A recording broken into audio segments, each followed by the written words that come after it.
Puji Tuhan, Shalom. Selamat pagi. Kita bersyukur kita masih bisa berkumpul hari ini di pagi hari yang indah ini. Itu semua karena kasih dan kebaikan Tuhan. Kita ada, kita sehat, kita bisa bernafas dan berkumpul lagi. Itu semua karena anugerah Tuhan. Sebelum kita memulai sahabat kita pada hari ini, mari kita satu dalam doa, kita berdoa. Terima kasih Bapa, terima kasih Tuhan Yesus atas kasih setiamu.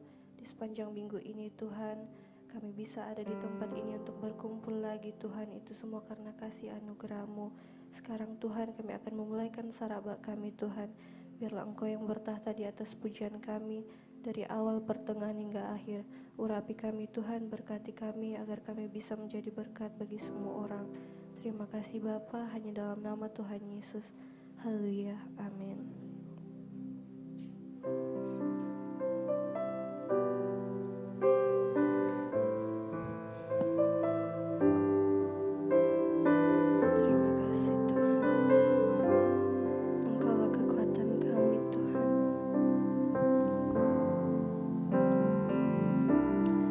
Engkaulah kekuatanku, Engkaulah kemuliaanku, Engkaulah segalanya.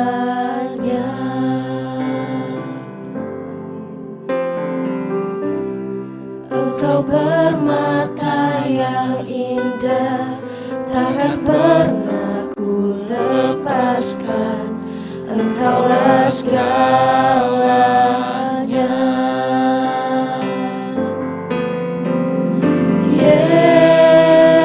Yesus, domba Allah, mulia namamu.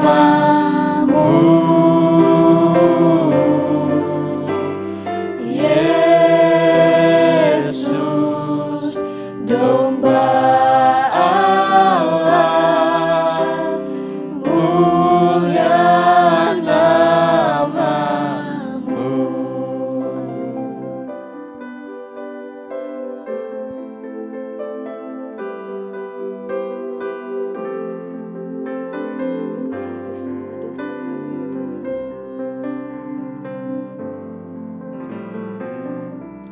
Kau hapus segala dosaku, segala celah dan maluku. Engkaulah segalanya.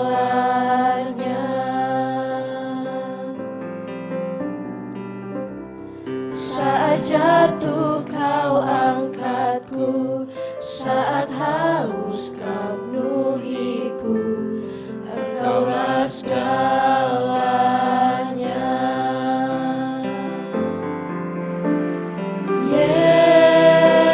Yesus, domba Allah, mulia namamu.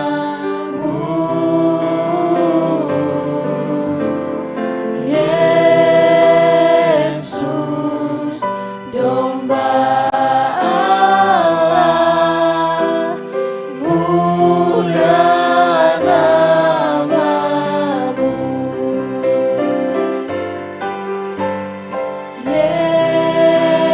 Yesus, domba Allah, mulia namamu.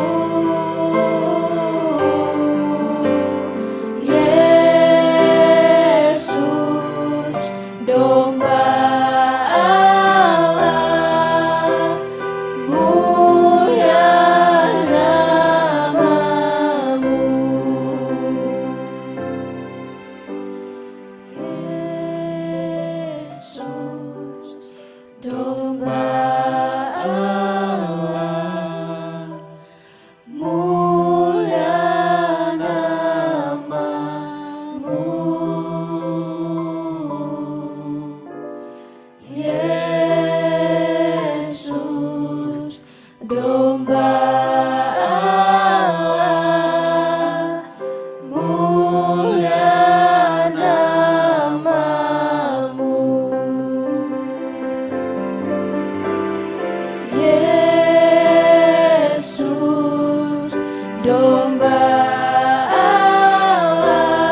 pujian kami Tuhan. Biarlah Engkau yang bertahta di atasnya Tuhan, karena Engkau yang layak dipuji dalam kehidupan kami. Tidak ada yang Allah lain Tuhan, hanya Engkau. Mari kita sama-sama katakan. Pujian bagimu Tuhan, pujian bagimu Tuhan, namamu besar dan layak dipuji.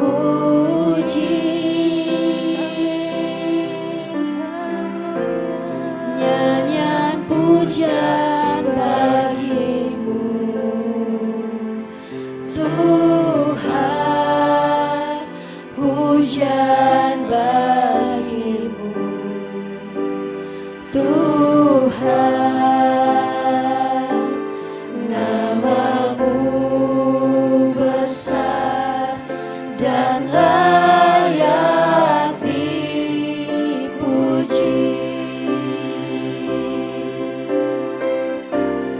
Nyanyian pujian bagimu Tuhan, pujian bagimu Tuhan,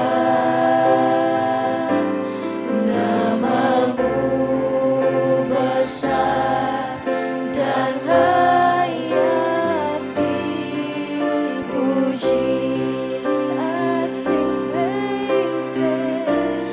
I sing praises to your name, oh Lord, praises to your name, oh Lord, for your name is great and worthy to be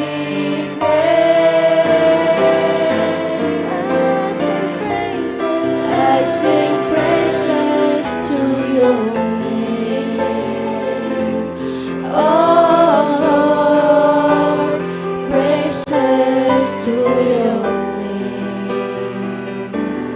oh Lord, for your name is great and worthy to be praised.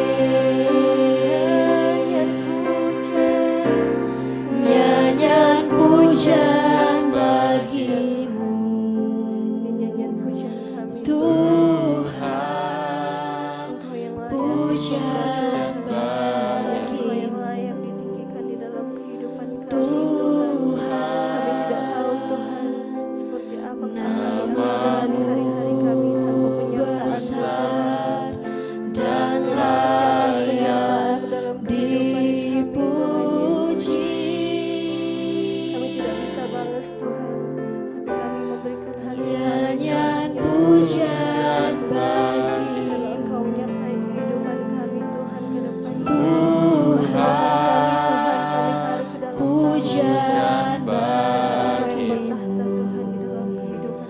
Tuhan, namamu besar dan layak dipuji. Mari kita katakan lagi pujian ini. Nyanyian pujian bagimu Amin Tuhan. Tuhan, pujian bagimu Tuhan, namamu besar dan layak dipuji.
selalu baik dalam kehidupan kami.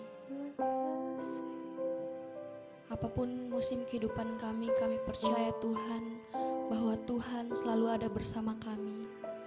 Engkau yang menjadi kekuatan kami, Engkau yang menjadi perlindungan kami Tuhan. Mari sama-sama kita angkat pujian ini di hadapan Tuhan. Kita angkat pujian kita.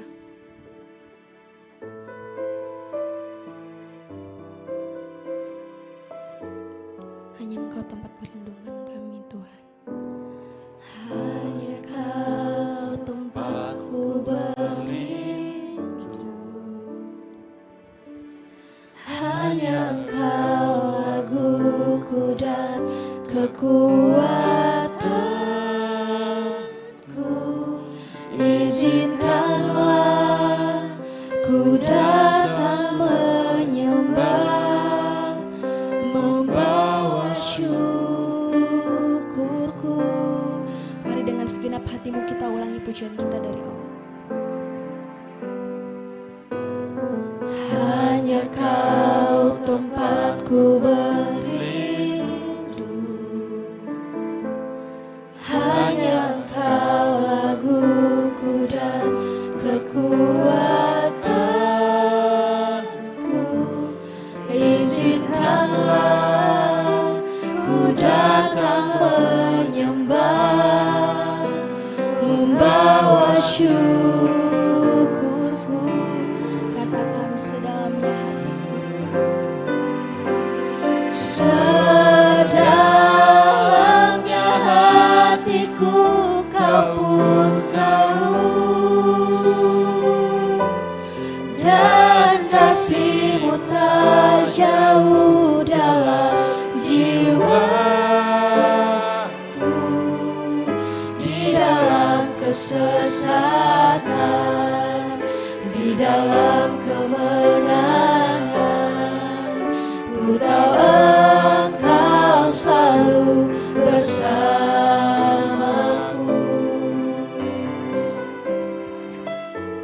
hanya Engkau tempat perlindungan kami Tuhan. Engkau yang menjadi kekuatan kami. Hanya Kau tempatku berlindung, hanya Engkau laguku dan kekuatanku. Izinkanlah ku datang menyembah, membawa syukurku. Katakan sedalamnya, sedalamnya hatiku Kau pun tahu, dan kasih-Mu tak jauh dalam jiwaku.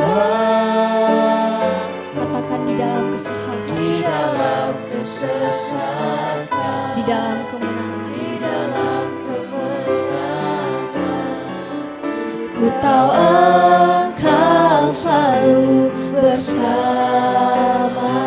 sedalamnya hatiku, Sedalamnya hatiku Kau pun tahu,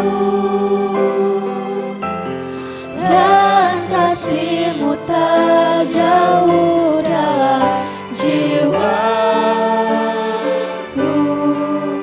Di dalam kesesatan, di dalam kemenangan, ku tahu Engkau selalu bersamaku.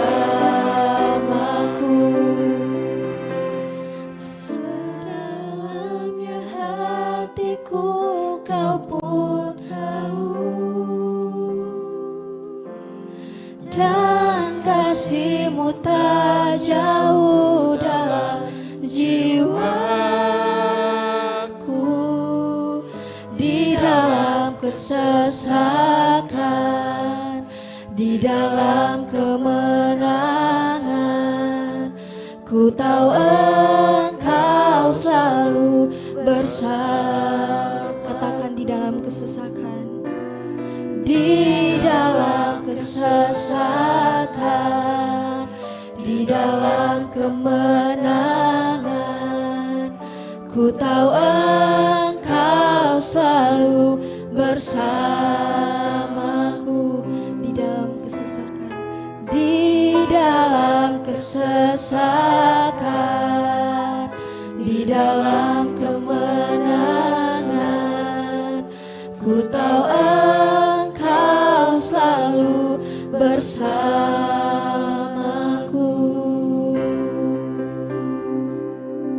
mari angkat pujianmu bagi Tuhan. Kau selalu bersamaku dalam setiap musim hidupku. Yesus, kami percaya hanya padamu Tuhan. Hanya Engkau tempat perlindunganku. Hanya Kau Tuhan. Sebab tiada yang sepertimu, Yesus. Kami bersyukur Tuhan, kami bersyukur Tuhan, hanya padamu. Haleluya, haleluya Tuhan. Kami tinggikan Engkau, kami agungkan Tuhan, kami sembah Engkau. Di dalam Mari engkau bawa hatimu lebih dalam bagi Tuhan. Bawa pujianmu bagi Tuhan. Angkat penyembahanmu bagi Tuhan.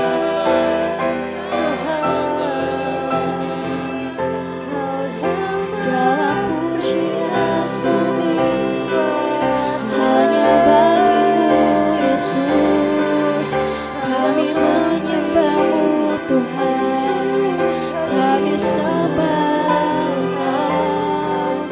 Terima kasih Tuhan, Engkau baik dalam hidupku Yesus. Oh Tuhan, terima kasih Tuhan, terima kasih Yesus.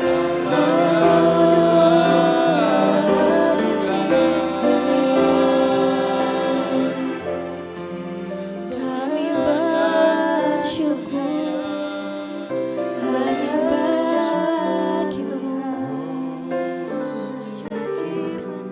Teman-teman, apapun yang menjadi persoalan kita akhir-akhir ini, percayalah bahwa Tuhan tak pernah tinggal diam. Tangan Tuhan selalu ada menolong saya, menolong kita semua. Maka dari itu, mari kita angkat pujian ini dengan sungguh-sungguh. Di hadapan Tuhan katakan bahwa Tuhan sanggup menolong setiap kita. Mari dengan sama-sama dengan hati dan yang penuh bersyukur kita datang ke hadapan Tuhan.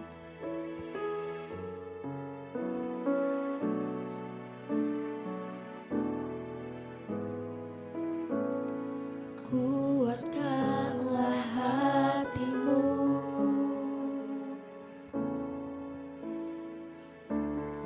lewati setiap persoalan.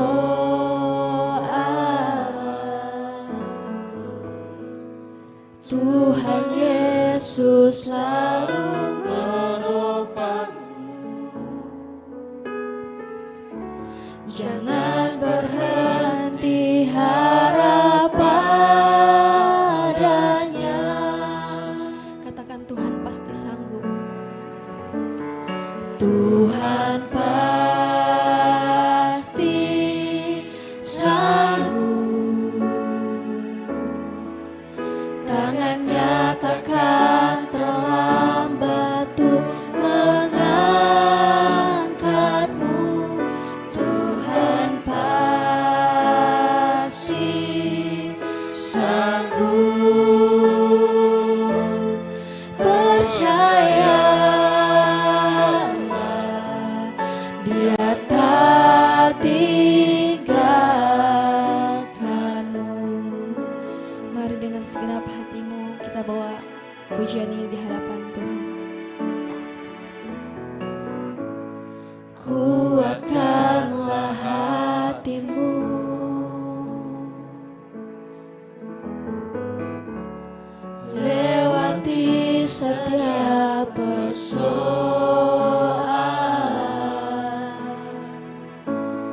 Tuhan Yesus selalu menopangmu.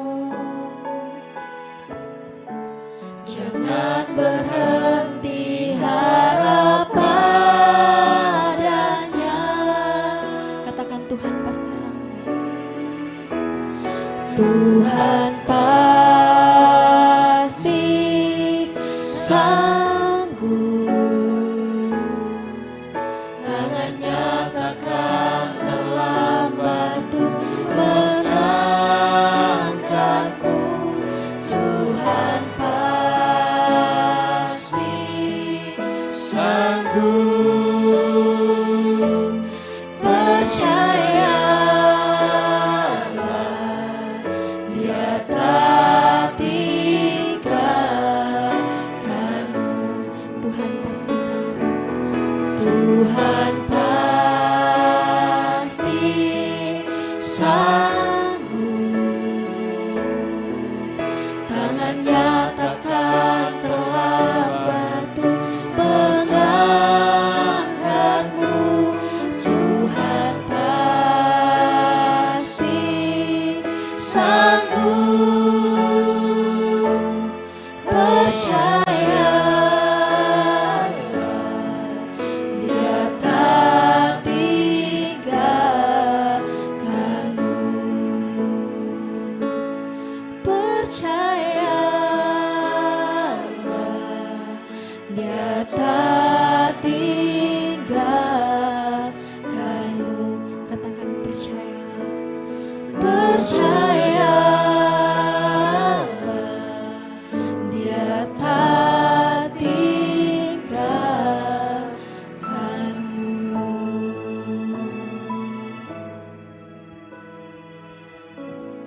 Benar Tuhan, Engkau tidak pernah meninggalkan setiap kehidupan kami. Engkau Allah yang sanggup mengadakan yang tidak ada menjadi ada. Engkau Allah yang sanggup mengerjakan segala sesuatu yang baik dalam hidup kami. Terima kasih Tuhan, saat ini kami mau belajar merenungkan akan firman-Mu. Engkau berkati setiap kami Tuhan, buka setiap hati kami Bapa, setiap telinga kami untuk belajar akan kebenaran firman-Mu. Biar apa yang kami boleh pelajari pada pagi hari ini, itu mengambil bagian dalam setiap hati kami Tuhan. Terima kasih Bapa, biar pujian penyembahan kami menjadi dupa yang berbaharum di hadapan-Mu. Kami siap mendengarkan firman Tuhan, dalam nama Tuhan Yesus Kristus, haleluya, amin. Puji nama Tuhan, shalom. Bersyukur buat kasih Tuhan atas kehidupan kita, setiap pribadi, lepas pribadi, kita boleh berkumpul lagi dan bertemu lagi di ibadah saat teduh pada pagi hari ini. Itu semua karena kasih Tuhan. Seminggu yang telah lalu kita boleh melewati hari-hari yang Tuhan beri, banyak hal yang terjadi, tapi pertolongan Tuhan selalu nyata dalam hidup kita. Pada pagi hari ini saya rindu kita semua, kita mau belajar akan firman Tuhan. Teman-teman yang ada di tempat ini juga mari kita sama-sama belajar, fokus akan kebenaran firman Tuhan. Pagi ini kita mau belajar dari Yosua 24 ayat 14 sampai dengan 28. Yosua 24 ayat 14 sampai 28, saya akan membacakannya untuk kita semua firman Tuhan. Oleh sebab itu takutlah akan Tuhan dan beribadahlah kepadanya dengan tulus, ikhlas dan setia. Jauhkanlah Allah yang kepadanya nenek moyangmu telah beribadah di seberang sungai Efrat dan di Mesir, dan beribadahlah kepada Tuhan. Tetapi jika kamu anggap tidak baik untuk beribadah kepada Tuhan, pilihlah pada hari ini kepada siapa kamu akan beribadah.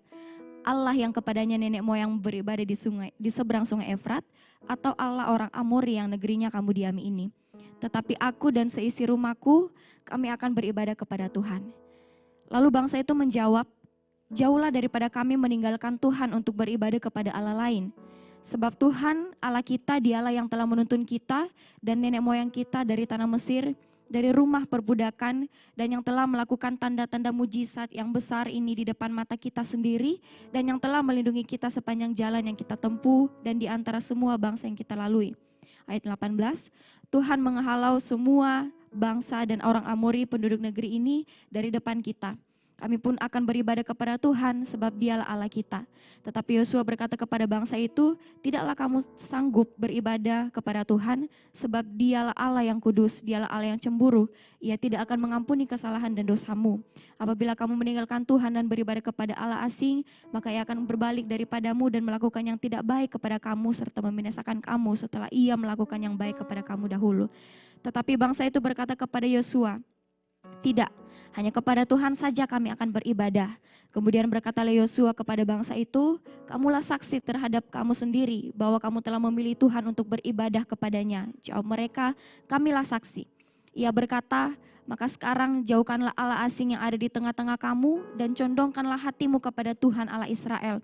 Lalu jawab bangsa itu kepada Yosua, kepada Tuhan Allah kita kami akan beribadah dan firman-Nya akan kami dengarkan. Pada hari itu juga Yosua mengikat perjanjian dengan bangsa itu dan membuat ketetapan dan peraturan bagi mereka di Sikem. Yosua menuliskan semuanya itu dalam kitab hukum Allah, lalu ia mengambil batu yang besar dan mendirikannya di sana di bawah pohon besar di tempat kudus Tuhan. Kata Yosua kepada seluruh bangsa itu, sesungguhnya batu inilah akan menjadi saksi terhadap kita, sebab telah didengarkannya segala firman Tuhan yang diucapkannya kepada kita. Sebab itu batu ini akan menjadi saksi terhadap kamu, supaya kamu jangan menyangkal Allahmu. Sesudah itu Yosua melepas bangsa itu pergi, masing-masing ke milik pusakanya. Amin firman Tuhan. Jadi dari perikop pembacaan kita, Yosua 24 ayat 14 sampai 28, di sini Yosua ingin menyampaikan perpisahannya kepada bangsa Israel, di mana mereka mengumpulkan semua suku-suku Israel, semua imam-imam besar dan para pemimpin-pemimpin suku itu. Yosua di sini menyampaikan beberapa hal yang perlu ia sampaikan lagi, yang perlu ia tegaskan lagi, di mana ia menceritakan bagaimana dahsyatnya Tuhan, bagaimana ajaibnya perbuatan Tuhan dalam kehidupan bangsa Israel yang menuntun mereka sampai kepada tanah perjanjian. Nah teman-teman semua, saya rindu pada pagi hari ini kita belajar dari ayat yang ke-14 dan ayat yang ke-15. Kita akan belajar 2 poin dari pembacaan kita, dan mungkin ada baiknya nanti di rumah kita boleh baca dari ayat yang pertama pada perikop ini. 2 poin yang akan kita pelajari dari ayat 14 dan juga ayat yang ke-15. Pada ayat yang ke-14, oleh sebab itu takutlah akan Tuhan dan beribadahlah kepadanya dengan tulus ikhlas dan setia. Dengan tulus ikhlas dan setia. Jadi poin pertama yang saya rindu untuk kita pelajari yaitu mengenai beribadah dengan benar kepada Tuhan atau serve Him in sincerity and faithfulness. Mengapa saya mengambil poin ini dari ayat yang ke-14? Karena di sini kita melihat seperti yang saya sampaikan sebelumnya bahwa Yosua telah memimpin bangsa Israel masuk ke dalam tanah perjanjian. Pada ayat ini Yosua berseru kepada bangsa Israel agar mereka beribadah dengan tulus ikhlas dan setia. Apa maksud dari tulus ikhlas? Apa maksud dari setia? Mungkin teman-teman juga banyak timbul di pikirannya, dalam hatinya bahwa tulus ikhlas itu seperti ini, setia itu seperti ini. Jadi salah satu dari arti tulus ikhlas itu adalah motivasi semata-mata hanya untuk menyenangkan Tuhan. Motivasi kita untuk beribadah, mempersembahkan hidup kita kepada Tuhan hanya untuk menyenangkan hati Tuhan. Dalam kita beribadah, kita tidak membawa mental yang disebut dengan mental transaksi pada Tuhan. Lalu untuk kata setia sendiri artinya, salah satunya itu tidak mendua kepada Allah lain. Tidak mendua kepada hal yang lain. Nah di sini Yosua menegaskan hal ini karena seringkali kita tahu bahwa bangsa Israel kadang datang ke Tuhan, lalu saat ada kesusahan dan lain sebagainya Tuhan kasih izinkan ujian, pencobaan, meninggalkan Tuhan dan menyembah Allah lain, berhala dan sebagainya.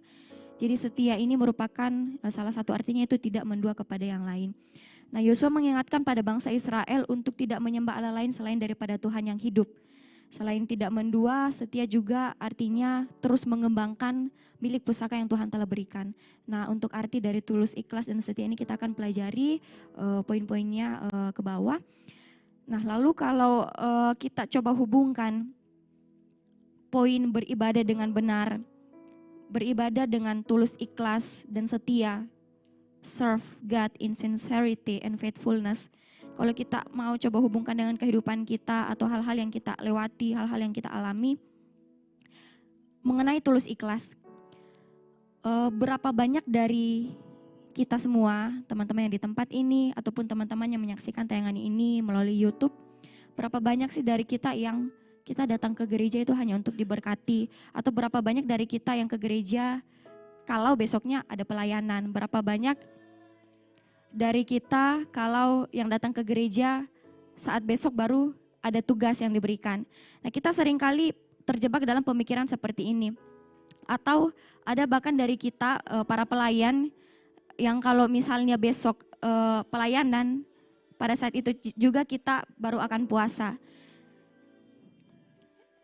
Nah, secara tidak sadar saat pemikiran ini terus berkembang dalam pola pikirnya kita secara tidak sadar membangun mental transaksi dengan Tuhan. Jadi sekali lagi, kita secara tidak sadar membangun mental transaksi dengan Tuhan. Nah, bukan ini yang dinamakan dengan tulus ikhlas. Bukan ini yang dinamakan dengan tulus ikhlas datang pada Tuhan. Pada terjemahan King James Version dari ayat ini digunakan kata sincerity. Lalu saya coba cari artinya. Sincerity ini artinya ketulusan, kesungguhan, kemurnian, keikhlasan. Nah, selain dari mental transaksi, seringkali orang-orang beribadah kepada Tuhan itu dengan prinsip eye service. Prinsip eye service artinya, oke, saya WL, saya singers, saya melayani sarabah hanya saat dilihat orang, hanya saat dilihat pastor, hanya saat dilihat orang ini. Itu adalah prinsip eye service dalam datang beribadah kepada Tuhan. Saudara-saudara yang dikasihi Tuhan, kita imani bahwa Tuhan melihat apa yang kita lakukan untuk Dia dengan ketulusan. Hati Tuhan itu akan senang pada kita anak-anaknya yang melayani Ia dengan ketulusan, dengan kesungguhan, dengan kemurnian hati yang mempersembahkan hidup kita untuk Tuhan. Tapi saat konsep eye service ini yang kita lakukan itu di mana kita melakukan sesuatu hanya untuk kita dapat nama baik. Saya menerima pelayanan WL hanya untuk saya dikenal sebagai WL yang baik.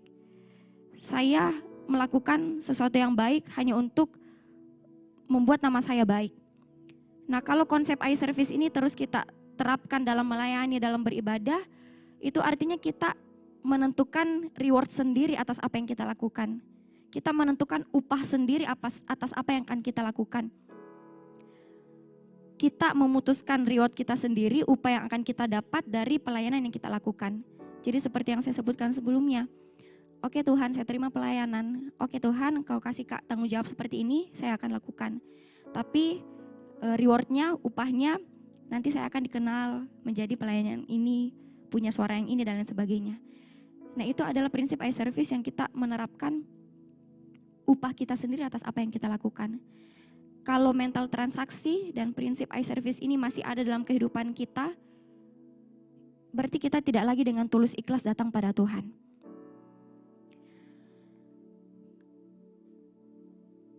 Kita yakin dan percaya kalau suatu hal itu lahir dari kedalaman hati saat melayani Tuhan, lahir dari ketulusan hati saat melayani Tuhan.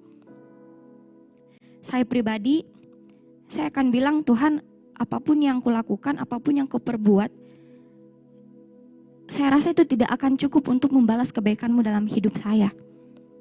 Mungkin ada orang-orang bilang, mantap pelayanannya, mantap ininya, mantap apa yang dikerjakan untuk Tuhan, nanti Tuhan yang balas Nah, seringkali kalau saya dengar kalimat itu, dalam hati saya bilang, apa sih utangnya Tuhan sama saya? Justru saya kayaknya yang berhutang sama Tuhan. Justru saya yang harus melakukan dan memberikan segenap hati persembahan hidup saya kepada Tuhan. Jadi saudara-saudara yang dikasihi Tuhan, apa yang kita lakukan pada Tuhan itu tidak akan pernah cukup membalas begitu besar kasih Tuhan, begitu mahal harga yang Tuhan Yesus bayar atas hidup kita. Kalau kita datang dengan tulus ikhlas, hati yang bersih, kita tidak akan pernah bilang bahwa Tuhan saya sudah melayani. Oke Tuhan, saya sudah double datang ibadah raya 1, ibadah raya 2. Jadi sekali lagi saya mau bilang, kalau memang kita sudah datang dengan ketulusan, keikhlasan, beribadah kepada Tuhan, mempersembahkan hidup kita pada Tuhan, tidak ada lagi kalimat yang mengatakan, Tuhan saya sudah pelayanan, tolong ini ya, dan lain sebagainya. Tuhan saya sudah datang ibadah raya 1 dan 2 lagi. Pasti Tuhan akan berikan ini. Itu tidak akan ada lagi keluar dari mulut kita. Lalu kata setia. Berapa banyak dari kita yang mungkin hanya setia di awal, karena lagi semangat-semangatnya, apalagi yang baru terjun dalam pelayanan. Nah ini juga menjadi teguran untuk saya secara pribadi. Nah saat kita mungkin dikasih jadwal bulan pertama, oke, gas. Minggu kedua masih gas. Minggu ketiga, keempat, Kak kayaknya ini deh. Kayaknya nanti saya pertimbangkan dulu ya Kak dan lain sebagainya. Nah lama-lama hilang dari permukaan, hilang dari peredaran. Nah ini juga bukan arti dari kata setia. Lalu yang perlu digarisbawahi di sini adalah setia itu, setia dalam pelayanannya teman-teman, setia dalam ibadahnya teman-teman itu butuh kedisiplinan untuk melakukan sesuatu secara terus-menerus. Contoh, saya terima terus pelayanan singer SWL, saya terima terus, saya terima. Saya tidak pernah cari alasan untuk tidak terima pelayanan tersebut. Tapi di tengah saya menerima pelayanan ini, saya tidak pernah mengembangkan apa yang Tuhan tanggung jawab, apa yang Tuhan berikan pada saya, apa yang Tuhan percayakan pada saya. Sebagai WL singer saya tidak pernah latih adlib, tidak pernah ngulik lagu, tidak pernah belajar susun kata-kata, tidak pernah belajar bagaimana pengulangan lagu yang baik. Nah sama saja saya tidak menghidupi kata setia itu dalam beribadah, dalam melayani Tuhan. Nah itu mengenai poin pertama, yaitu beribadah dengan tulus ikhlas dan setia pada Tuhan. Jangan sampai kita beribadah dengan mental transaksi, dengan prinsip eye serving, hanya saat dilihat, hanya saat ditahu, hanya saat dan lain sebagainya. Dan jangan sampai kita setia tetapi tidak mengembangkan apa yang Tuhan percayakan. Dan juga jangan sampai kesetiaan kita hanya terbakar di awal-awal, di akhir Tuhan Yesus sudah mau datang, apinya kita padam. Lalu poin yang kedua, poin yang terakhir yang saya rindu kita pelajari sama-sama pada ayat yang ke-15. Di ayat yang ke-15 ini, poin yang rindu saya kita pelajari yaitu godly decision. Keputusan yang mengutamakan Tuhan di dalamnya. Keputusan yang melibatkan Tuhan di dalamnya. Coba kita lihat lagi ayat 15. Tetapi jika kamu anggap tidak baik untuk beribadah kepada Tuhan, pilihlah pada hari ini kepada siapa kamu akan beribadah. Allah yang kepadanya nenek moyang beribadah di seberang sungai Efratkah? Atau Allah orang Amori yang negerinya kamu diami ini? Lalu Yosua dengan jelas mengatakan di sini, tetapi aku dan seisi rumahku kami akan beribadah kepada Tuhan.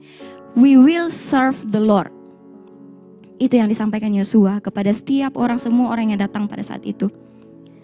Nah di situasi ini Yosua berdiri di hadapan banyak orang, bahkan pada ayat 1 disampaikan ia mengumpulkan para pemuka-pemuka Israel, tua-tua Israel, ia berbicara dengan jelas tentang apa yang ia pilih, keyakinan yang ia imani.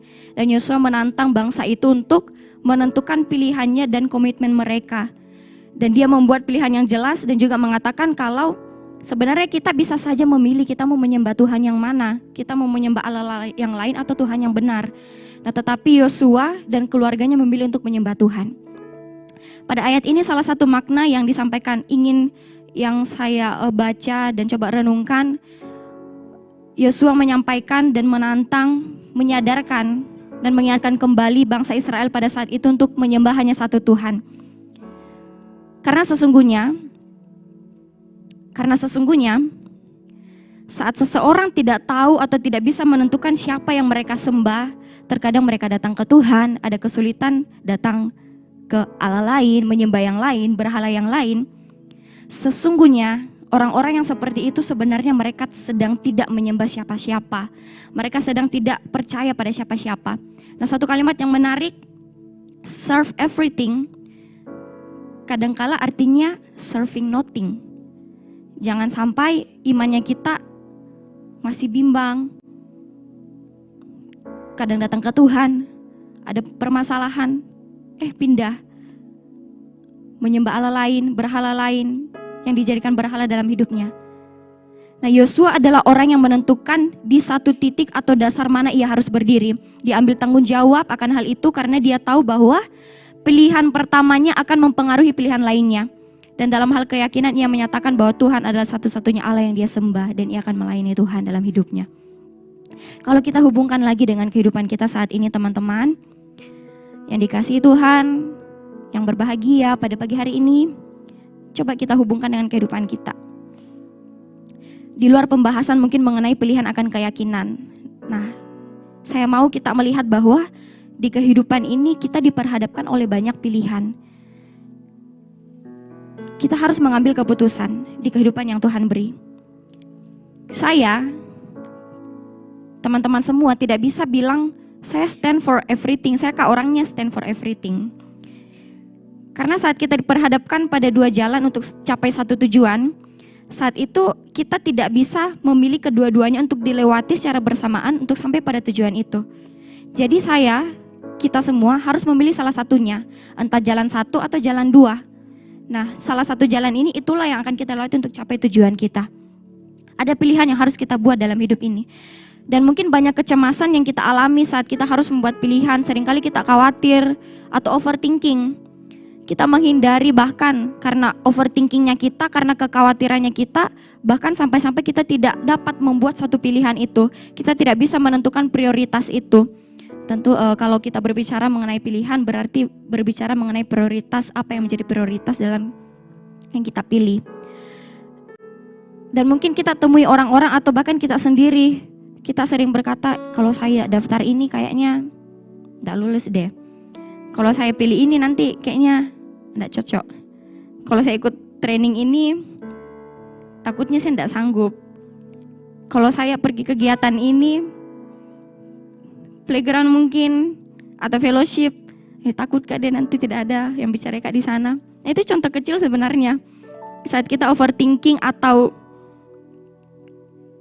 terlalu cemas sebelum membuat pilihan sehingga kita tidak sampai pada pilihan itu. Nah, hati-hati bahwa kalau kita tidak bisa membuat pilihan berarti tidak ada tujuan. Hati-hati akan hal tersebut. Nah, seperti yang saya sampaikan tadi, terkadang kita masih diliputi kecemasan, takut memilih dan lain sebagainya. Nah, kalau kita sadar akan hal itu, kalau teman-teman yang di tempat ini ataupun yang menyaksikan tayangan ini dan kita sadar, kayaknya saya ini salah satunya. Kita sering sekali overthinking, cemas sebelum membuat pilihan. Nah, berarti ada hal yang tidak beres. Apa hal yang tidak beres itu? Mari coba kita cross check kembali ke diri kita masing-masing. Ada satu hal yang tidak beres, yaitu pilihan pertama yang harus kita buat, yang harus kita materaikan dalam hati kita, yaitu siapa yang kita percayai, siapa yang kita sembah, siapa yang menjadi pusat dalam hidup kita. Saya tanya lagi untuk kita semua, apakah kita sudah punya hal tersebut? Oke, teman-teman Kristen. Tapi apakah teman-teman betul-betul menghidupi kekristenan itu dengan punya Tuhan Yesus dalam hidupnya teman-teman sebagai pusat hidupnya teman-teman? Apakah kita dalam menjalani hidup ini kita betul-betul hanya takut pada satu Tuhan? Atau ada hal-hal yang menjadi berhala lain dalam hidupnya kita? Mari kita renungkan bahwa sesungguhnya saat kita menentukan prioritas hidup, saat menentukan pilihan, kita bisa menentukan prioritas hidup kita, pilihan kita itu saat ada value yang kita miliki. Nah, mari kita perhatikan dengan baik bahwa ternyata saat kita bisa menentukan pilihan itu saat ada value yang kita miliki. Nah, value atau nilai itu merupakan hal yang kita miliki saat ada keyakinan, saat ada sesuatu hal, atau saat ada nilai yang kita pegang dalam hidup. Sekali lagi, value ini kita punya. Kalau ada keyakinan, ada pusat hidupnya kita, ada nilai yang kita pegang dalam hidup. Berarti bisa dibilang dong kalau si A tidak punya Tuhan dalam hidupnya, tidak tahu siapa yang dia sembah, tidak tahu siapa yang menjadi pusat hidupnya, berarti dia tidak punya value. Dia tidak punya value, berarti dia tidak mampu menentukan apa yang menjadi prioritas dalam hidupnya. Nah, kembali lagi, kalau pilihan kita atau yang kita pegang yang menjadi pusat hidup kita itu adalah Kristus, maka value-nya kita itu akan berpusat pada Kristus. Sekali lagi, kalau yang kita pegang, yang kita yakini, saya sudah membuat keputusan pertama dalam hidup saya yang sangat penting, di mana saya mau menyembah satu-satunya Tuhan yang hidup, juru selamat saya. Saya mau menempatkan Tuhan yang pertama dalam hidup saya. Maka value atau nilai-nilai yang tergambar dari hidup kita itu adalah nilai-nilai yang berpusat pada Kristus, nilai-nilai kerajaan sorga. Nah, kalau value kita merupakan nilai-nilai kerajaan sorga, kalau value kita merupakan nilai kerajaan sorga yang berpusat pada Kristus, maka pilihan-pilihan yang kita buat itu adalah pilihan yang berkenan di hadapan Tuhan, pilihan yang memuliakan Tuhan, pilihan yang mendahulukan Tuhan. Jadi ini inti dari poin yang kedua, yaitu godly decision. Coba cross check kembali dalam diri kita, apakah kita sudah punya yang kita pegang dalam hidup itu siapa?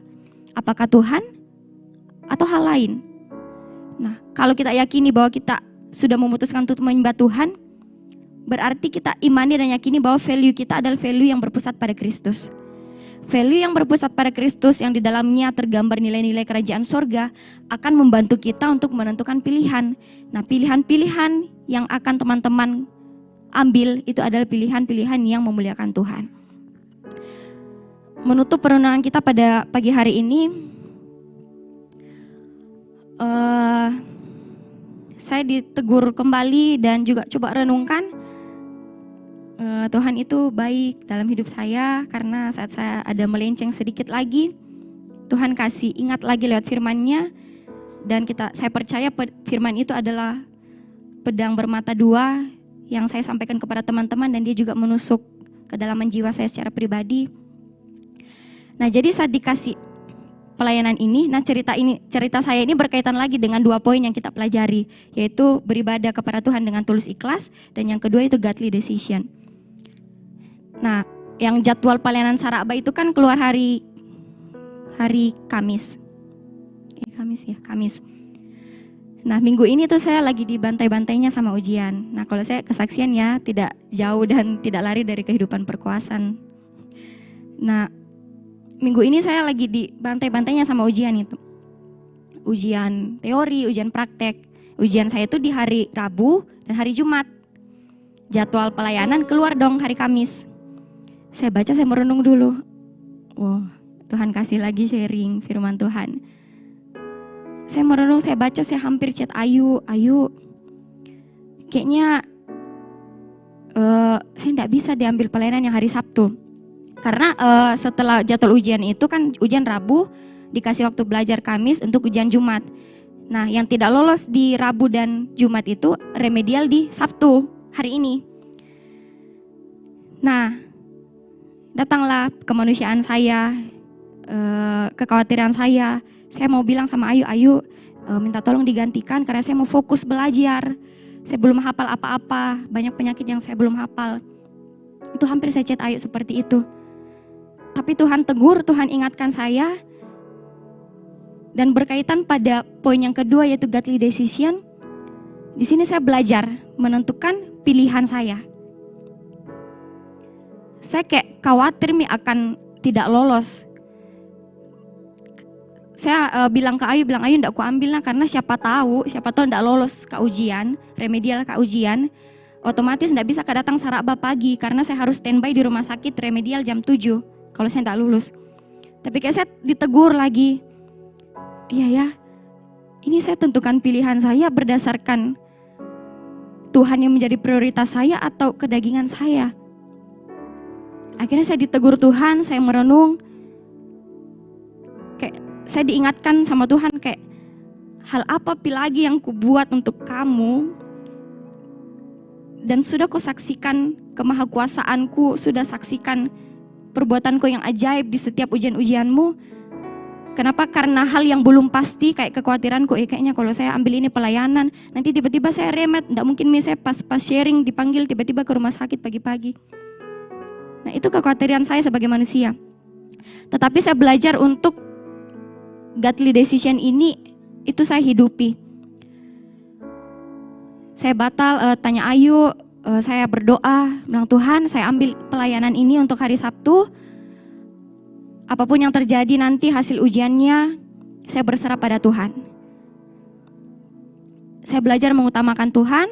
Nah, lalu terkait poin kedua yang mengenai datang pada Tuhan atau mempersembahkan hidup pada Tuhan dengan tulus ikhlas. Nah, saat saya ambil pilihan, oke Tuhan, saya ambil hari Sabtu, saya mau sharing, tapi dengan syarat jangan kasih remedial Kak Tuhan. Nah, saya tidak seperti itu. Saya belajar untuk tidak seperti itu. Karena kalau saya sudah mengambil keputusan untuk mempersembahkan hidupku, melayani di hari Sabtu ini sharing, tetapi saya ada kasih syarat ke Tuhan. Tuhan, oke, saya ambil sharing pagi, tapi kasih lolos hari Sabtu, tolong kasih lolos dari 2 ujian ini. Berarti saya datang ke Tuhan dengan tidak tulus ikhlas lagi. Saya datang ke Tuhan dengan tidak hati yang murni lagi. Saya datang ke Tuhan dengan prinsip yang tadi, mental transaksi lagi. Saya kasih ke Tuhan ini, Tuhan kasih ke saya ini. Nah, coba mari kita belajar dalam hidup sehari-hari untuk kita tidak mental transaksi datang kepada Tuhan, dan dalam setiap pilihan yang Tuhan kasih, kita mau menentukan pilihan yang memuliakan Tuhan, mendahulukan Tuhan, dan Tuhan dipermuliakan dalamnya. Apa sih yang Tuhan tidak bisa beri untuk anak-anaknya? Nah, saya kadang percaya apa yang Tuhan beri dalam hidup saya itu semua adalah bonus. Tidak ada sesuatu pun, sebaik apapun saya lakukan, sesuatu hal itu tidak cukup untuk membalas kebaikan kesetiaan Tuhan dalam hidup saya. Nah, dari cerita saya ini, Tuhan bekerja.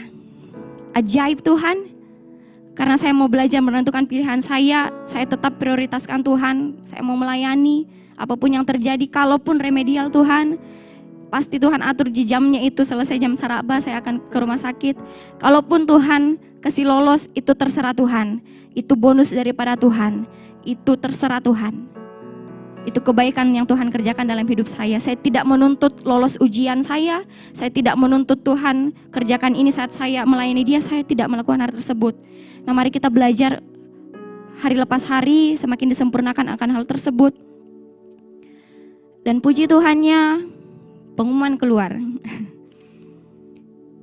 Dan saya saksikan lagi ke bapak sama mama. Tuhan baik ya Mak, Pak. Saat saya mau menentukan prioritas saya untuk utamakan Tuhan, apalagi yang pas playground kemarin. Nah, itu kan teman-teman saya sudah pada belajar tuh, pada sudah 3 materi khatam. Tapi saya rindu untuk ketemu dengan teman-teman di playground. Saya rindu untuk bantu Kak Vero sama Kak Yabes di playground. Walaupun waktu saya tersita, jadi pulang playground itu jam 7, saya hantam belajar sampai jam 5 subuh, tidur sebentar baru ke rumah sakit. Dan pilihan saya tidak berubah, saya tetap ambil pelayanan ini. Tapi saya juga tidak minta syarat ke Tuhan. Saya tidak minta Tuhan luluskan Kak. Saya kembalikan semua kedaulatannya Tuhan. Tetapi Tuhan memperhitungkan itu semua. Tuhan perhitungkan itu semua dalam kehidupan anak-anaknya. Dan puji Tuhan, Tuhan loloskan saya dari stase mata tanpa remedial. Semua karena kebaikan Tuhan, semua karena kasih Tuhan. Mungkin contoh kecil untuk kita semua, tapi saya melihat the power of godly decision sama kuasa, ketulusan, keikhlasan, kemurnian datang kepada Tuhan itu nyata dalam setiap hal. Satu kalimat yang coba saya tulis untuk menutupi perenungan kita mengenai 2 poin ini. I choose the best first thing in my life and it will bring me to the other best choices. Saya pilih hal pertama yang terbaik dalam hidupku, yaitu Tuhan Yesus, dan itu membawa saya kepada pilihan-pilihan terbaik lainnya. Dan lagu yang sering kita dengar, as long as I'm breathing, I've got a reason to praise and serve God. Nafas kita saja ini sudah sangat cukup bahkan untuk menjadi alasan kita datang menyembah Tuhan. Dengan ketulusan, keikhlasan pada Tuhan. Tuhan Yesus memberkati kita semua. Biar apa yang kita pelajari pada pagi hari ini, kita minta Roh Kudus, kita minta Tuhan untuk menjadikannya rema dalam hidup kita. Dan pagi hari ini kita akan membawa pokok-pokok doa kita kepada Tuhan. Mari kita datang dengan kerendahan hati. Kita satu di dalam doa, kita berdoa. Terima kasih Tuhan atas kebaikan-Mu dalam hidup kami. Engkau Allah yang ajaib, Engkau Allah yang perkasa. Terima kasih untuk firman-Mu Tuhan yang menegur kami, agar kami datang dengan hati yang tulus, ikhlas dan setia kepada Tuhan, mempersembahkan hidup kami hanya untuk Tuhan. Terima kasih Tuhan, Engkau mengajarkan kami juga untuk menentukan prioritas hidup kami, di mana prioritas kami adalah pilihan yang memuliakan Tuhan, di mana kami dalam menentukan pilihan, Tuhan dipermuliakan dalamnya, Tuhan didahulukan di dalamnya. Dan kami percaya saat hidup kami sudah memutuskan untuk percaya Tuhan, memutuskan untuk menempatkan Tuhan dalam hidup kami sebagai tempat yang pertama, maka Tuhan akan membimbing kami kepada pilihan-pilihan yang Tuhan Yesus dipermuliakan di dalamnya. Bapa yang baik, saat ini kami berdoa, setiap anak-anak-Mu di tempat ini Tuhan, kami bersepakat, kami bersatu hati berdoa untuk bangsa negara kami.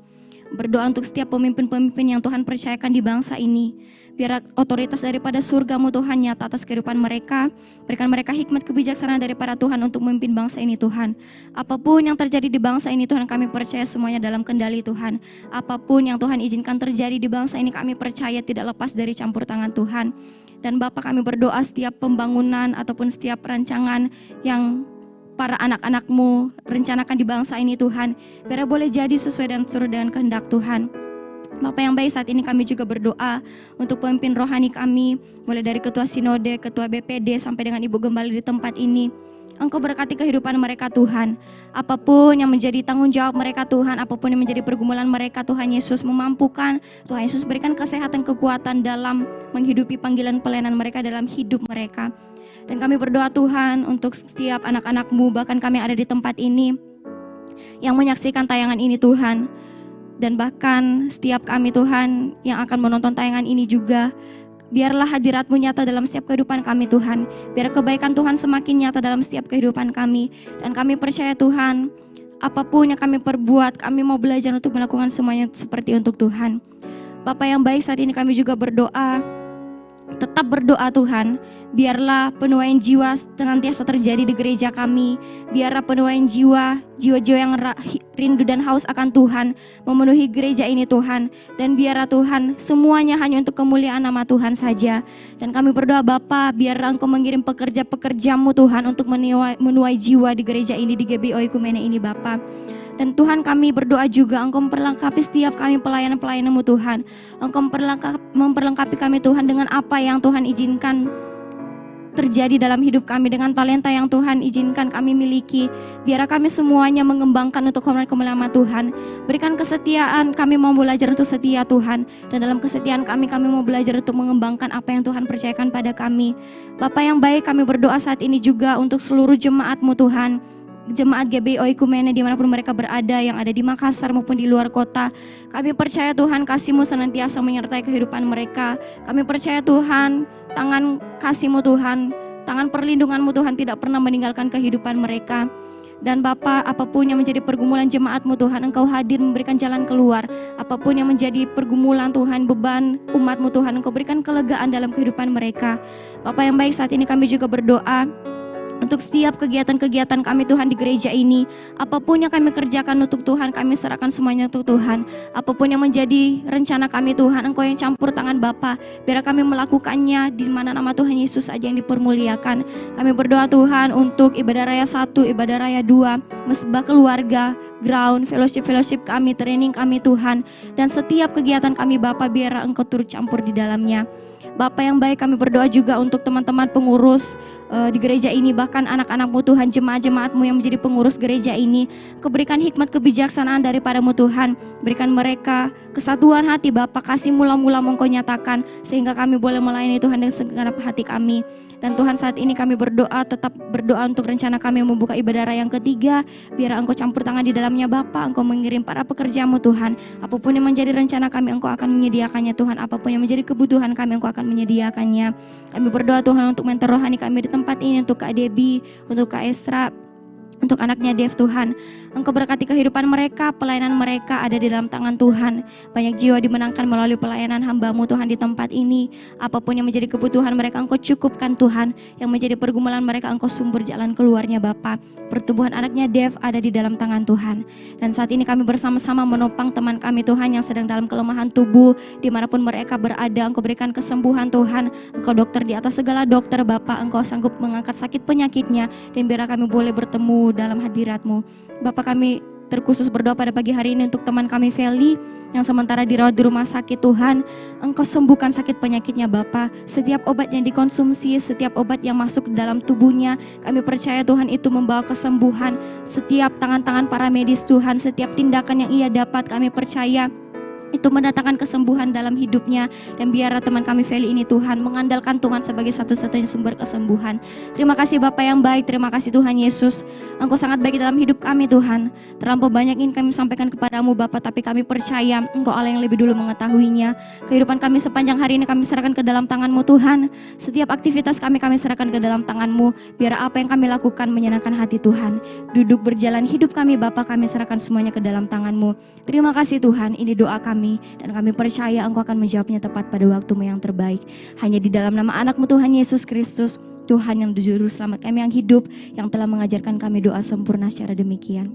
Bapa kami yang di surga, dikuduskanlah nama-Mu, datanglah kerajaan-Mu, jadilah kehendak-Mu di bumi seperti di surga. Berikanlah kami pada hari ini makanan kami yang secukupnya, dan berilah kami akan kesalahan kami, seperti kami juga mengampuni orang yang bersalah kepada kami. Dan jangan bawa kami dalam pencobaan, tetapi lepaskanlah kami daripada yang jahat. Kerajaan dan kuasa dan kemuliaan sampai selama-lamanya. Amin.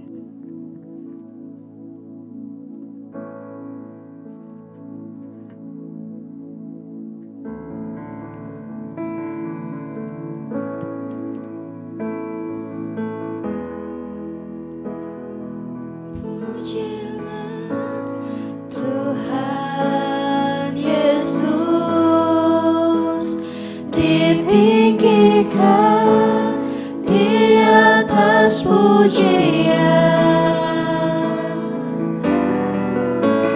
dari dalam lubuk hatiku ku sujud dan berterima kasih. Terpujilah Tuhan Yesus,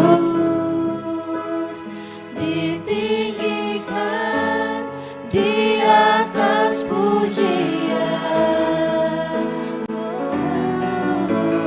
Dari dalam lubuk hatiku ku sujud